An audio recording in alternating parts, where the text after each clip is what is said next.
네, 취재 기자와 함께 산업 얘기해보는 시간인데 앞서 말씀드린 대로 오늘은 방산 얘기 좀 하겠습니다. 산업부의 백창학 기자가 나와 있습니다. 어서 오십시오. 네, 안녕하십니까. 거의 이제는 방산 전문 기자입니다. 저랑 방산 얘기 한 3-4번 하는 것 같은데 오늘은 좋은 소식이 있었습니다.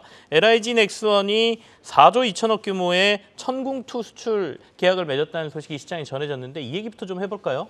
예, 이제 간밤에 들려왔던 소식이었습니다. 국방부에 따르면 사우디 국방부는 지난해 11월 한국형 패트리엇으로 불리는 중거리, 중고도 및 지대공 요격 체계인 천궁2 10개 포대를 약 4조 2,500억 원에 사들였습니다. 천궁2 수출은 2022년 아랍에미리트 UAE에 이어서 사우디아라비아가 두 번째인데요. 네. 이스라엘과 팔레스타인 무장정파 하마스 간 분쟁이 미사일전으로 격화됨에 따라 미사일 요격 체계에 대한 중동 국가들의 수요가 늘고 있습니다. 천궁2가 타사 제품 대비 가성비가 뛰어나다고 입소문을 타면서 지역에서 인기몰이를 하고 있습니다. 천궁2의 체계는 LIG 넥스원, 또 발사되는 한화 에어로스페이스, 감시 정찰 자산은 한화 시스템이 만들고 있고요. 사우디와 같은 중동 국가들은 전력 유출을 이유로 무기 수출입 계약 시 비공개를 전제로 하는 경우가 대다수인데 이번 계약 공개가 이례적이라 평가를 받고 있는 이유입니다. 국방부는 신원식 국방부 장관과 또 칼리드 빈 살만 알사우드 사우디 국방장관 간 회담을 계기로 해서 이렇게 이제 계약 체결 내용을 공개하기로 됐다고 밝혔습니다. 사실 회사들 입장에서는 좀 공개가 돼야 주주들한테 면도 서고 그간 계속해서 뭐 큰 수주가 있을 거다 이런 얘기가 나왔기 때문에 그나마 다행이라고 보이는데요. 지금 말씀하신 대로 사우디에서 국제방산전 꽤 큰 전시회가 열리는 걸로 알고 있는데 여기에 LIG 넥스원 말고도 다른 회사들 많이 참여했지 않습니까? 어떤 것들이 지금 얘기가 되고 있습니까? 우선 국내 방산 기업들이 총 출동을 했다고 볼 수 있는데요. 현지 시간 4일부터 8일까지 사우디 리야드에서 국제방산 전시회 WDS, 즉 월드 디펜스 쇼 2024가 진행되고 있습니다. 2022년을 이제 1회로 올해 2회째를 맞았고요.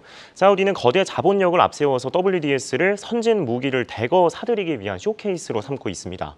이번 전시회에 상당한 공을 들인 것으로 전해졌는데 올해는 이제 45개국 900여 개 기업이 전시에 참가 중에 있고요. 전시 규모로 보면 이 중동의 최대 규모 국제 방산전인 아랍에미리트, 즉 UAE의 국제 방산전 IDX와 맞먹는 수준입니다. 국내 기업으로는 4대 방산업체인 한화, 현대로템, LIG 넥스원, 한국항공우주산업 카이와 또 우리나라의 유일한 군용차 전문 업체죠. 기아 등 30여 개가 기아도 참여하고 있군요. 네, 그렇게 참여를 하고 있고요. 직전에 UAE의 IDX 전시회에는 65개국 1,350여 개 기업이 참가를 했는데 사우디가 이제 2회째 만에 이와 이제 견줄 수 있을 만큼 전시회 크기를 계속해서 키워가고 있는 것입니다. 역시 자본력입니다. 그리고 여기서 이렇게 빵빵 큰 규모의 계약이 터지기 시작하면 많은 방산업체들이 이 전시회에 오지 않겠습니까? 앞으로도 계속해서 사우디가 좀 이 전시회를 키워갈 거라는 생각이 드는데 혹시 천궁2 이외에 또 우리나라 방산 수출 계약이 이 전시회에서 맺어질 가능성이 있나요? 수출 계약이 이루어진다고 해도 아까 말씀드렸던 것처럼 비공개가 전제되어 있기 때문에 수출 소식이 금방 들리지는 않을 것으로 보이고요. 현장에 있는 기업들은 현재는 무인화 기술을 경쟁력으로 내세우고 있습니다. 사우디는 자국 군인들의 훈련 부족 등을 이유로 최첨단 무기를 운용할 인력이 없는데 전투원의 생존성을 보장하는 무인 무기 체계를 사려는 이유가 바로 이것입니다.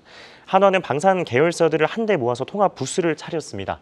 핵심은 6세대 전투기, 즉 유무인 복합 체계인 멈티형의 전투기인데 중동에서 최초로 KF-21의 F414 엔진을 공개하고 있는데 업계에서는 우리나라와 사우디가 KF-21 기반의 6세대 전투기를 공동 연구 개발할 것이라고 내다보고 있습니다.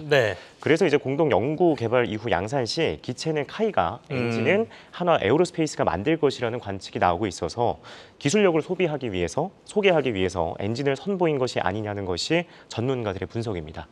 또 군 관계자에 따르면요, 국방부 고위 관계자 역시 지난달 사우디를 극비에 방문했다고 전해졌습니다. 또 방위사업청 관계자들이 지난해 사우디를 찾아서 사우디 공군과 KF-21 보라매 사업에 관해 회의를 한 것으로 알려졌는데요. 현대로템과 LIG 넥스원은 중동 시장 진출을 위해서 처음으로 손을 맞잡았습니다. 전 시장 내에 이제 공동 부스를 운영하면서 다목적 무인 차량 그리고 무인 포탑을 실은 30톤급의 차륜형 장갑차와 같은 무인 무기들을 전시하고 있습니다. 자, 8일까지라고 했으니까 내일까지 이제 또 다른 소식이 있는가 지켜봐야 될 것 같긴 한데 전투기와 관련돼서도 굉장히 협력이 있을 가능성이 높다라는 말을 전해줬습니다. 자, 그러면 앞으로 우리가 이렇게 중동 시장을 계속해서 눈여겨봐야 되는 이유는 어디서 찾아야 됩니까? 이게 두 가지로 크게 볼 수 네. 있는데요. 먼저 지정학적 배경이 있습니다. 사우디는 직접적으로는 예멘 후티 반군과 오랜 기간 전쟁을 치렀고 간접적으로 이스라엘과 팔레스타인 무장정파 하마스 간 분쟁으로 정세가 불안한 상황입니다.